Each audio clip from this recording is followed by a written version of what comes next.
Voter তালিকায় বিশেষ সংশোধন মামলা শুনানি একগুচ্ছ প্রশ্নের মুখোমুখি হতে হলো নির্বাচন কমিশনকে সুপ্রিম কোর্টের। আপনারা জানেন যে বিহারের ভোটার তালিকায় নিবিড় সংশোধনে ৬৫ লক্ষ নাম বাদ গিয়েছে এবং সেক্ষেত্রে অন্তর্বর্তী নির্দেশ সুপ্রিম কোর্টের যে নাম বাদের কারণ দর্শানোর নির্দেশ দেওয়া হয়েছে। মৃত ভোটারদের শনাক্ত করার পদ্ধতি কি, প্রশ্ন সুপ্রিম কোর্টের। ভোটার তালিকায় বিশেষ সংশোধনে এবার কি বৈধ আধার কার্ড, সেই বিষয়টিও সামনে আসছে। ওয়েবসাইটে তালিকা দেওয়ার নির্দেশ শীর্ষ আদালতের, কেন ভোটার তালিকায় অন্তর্ভুক্ত করা হয়নি ব্যাখ্যা করুন।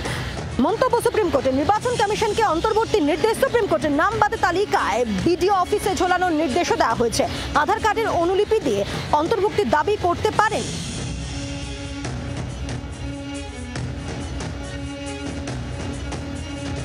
তৃণমূলের রাজ্য সাধারণ সম্পাদক কুণাল ঘোষের বক্তব্য শুনবো এই প্রসঙ্গে।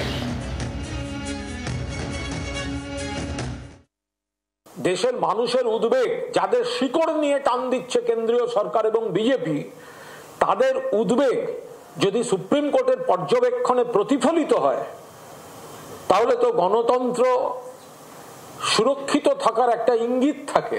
যে এতগুলো লোককে হঠাৎ বাদ দিয়ে দেওয়া হবে, তারা কারা, তাদের নাম কি, সে লিস্ট কোথায়, শুধু নাম নয়, কেন বাদ, কি কারণে বাদ, সেটাও তো জানাতে হবে। এই পুরো বিষয় নিয়ে বিজেপির বক্তব্য কি, বিজেপি নেত্রী অগ্নিমিত্রা পলের বক্তব্য শুনবো। ভারতবর্ষের ১৪০ কোটি মানুষ যেটা বুঝতে পারছে, তৃণমূল সরকার সেটা বুঝতে পারছে না। বাংলার বাঙালির মুখোশের আড়ালে এই অনুপ্রবেশকারী আর রোহিঙ্গাদের যেন না ধরা হয়, সেটা তো হবে না। কারণ এসআইআর মানেই তো হচ্ছে আমার যারা বৈধ নাগরিক তাদের কেউ টাচ করতে পারবে না, কিন্তু বাইরের যারা, তাদেরকে তো আইডেন্টিফাই করে তাদেরকে তো বের করতে হবে, পুশব্যাক করতে হবে। সুতরাং আজকে মহামান্য আদালত বলে দিয়েছেন যে এটা মানবে না, এখানে আইডেন্টিফাই করা হবে এবং সেখানে তাকে ডকুমেন্টস দেখাতে হবে। সে যদি তার কাছে যদি বৈধ ডকুমেন্টস থাকে, ওয়েল অ্যান্ড গুড। তার কাছে যদি ডকুমেন্টস না থাকে, তাহলে তাকে পুশব্যাক হতে হবে। আর এই পুরো বিষয় নিয়ে সিপিএম এর কি বক্তব্য, মোহাম্মদ সালিমের বক্তব্য শুনবো। এটাকে বলে transparency and accountability. Voter list যাতে নির্ভুল হয় তা করার দায়িত্ব ইলেকশন কমিশনের। আমাদের দেশে আমাদের সংবিধান অনুযায়ী জনগণ হচ্ছে সার্বভৌম। তাহলে তার যখন নাম বাদ দিচ্ছ, স্বচ্ছ থাকবে না। আমরা বাংলায় তো স্বচ্ছতা মানে বলি ট্রান্সপারেন্সি যেটা আছে, ওটা আবার হিন্দিতে বলে ওরা পারদর্শিতা। তথ্য লোপাট করতে হচ্ছে ওরা পারদর্শী হয়েছে। সুপ্রিম কোর্ট আজকে যে রায় দিয়েছে সেটা হচ্ছে ইলেকশন কমিশনকে, একটা সাংবিধানিক সংস্থাকে মনে করে দিচ্ছে যে তুমি যা করবে যাতে এপার ওপার দেখা যায়। তাহলে যে পক্ষপাতের যে অভিযোগ উঠছে সেটা থেকে সে মুক্ত হবে। আর দুই, যে মানুষের নাম তুমি বাদ দিচ্ছ তার তো জানার অধিকার আছে কেন তার নাম বাদ দেওয়া হলো।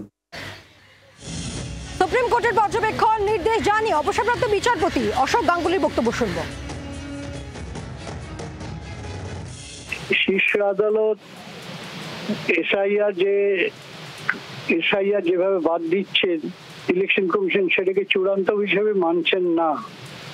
এবং সব থেকে উল্লেখযোগ্য ব্যাপার হচ্ছে যে শীর্ষ আদালত আধার কার্ডকে মান্যতা দিচ্ছে, যেটা ইলেকশন কমিশন মান্যতা দিচ্ছেন না। এবং এসআইআর এ ট্রান্সপারেন্সি আনার জন্য শীর্ষ আদালত বলছেন যে যেখানে নাম বাদ গেছে, কি কারণে নাম বাদ গেছে সেটা জানাতে হবে, মানুষকে জানাতে হবে। এটা তো আমার মনে হয় গণতন্ত্রের ভিতকে শক্তি মজবুত করবে এই ধরনের নির্দেশ।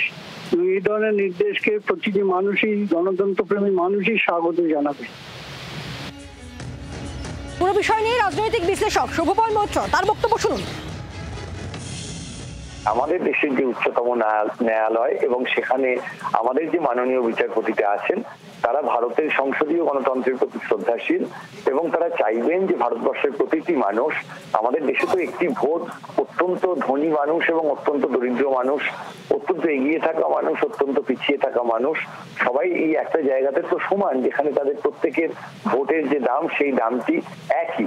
এবং এই যে গণতন্ত্রের একটা বিপুল শক্তি, সেই জায়গায় উচ্চতম ন্যায়ালয় হস্তক্ষেপ করবেন এবং তারা আমাদের সঠিক দিশা দেখাবেন। ফলে তারা যদি বলে থাকেন যে এই নামগুলি ঢোকাতে হবে, নতুন করে এই তালিকা আবার সংশোধন করতে হবে, অবশ্যই তারা অত্যন্ত ভেবেচিন্তে বলেছেন।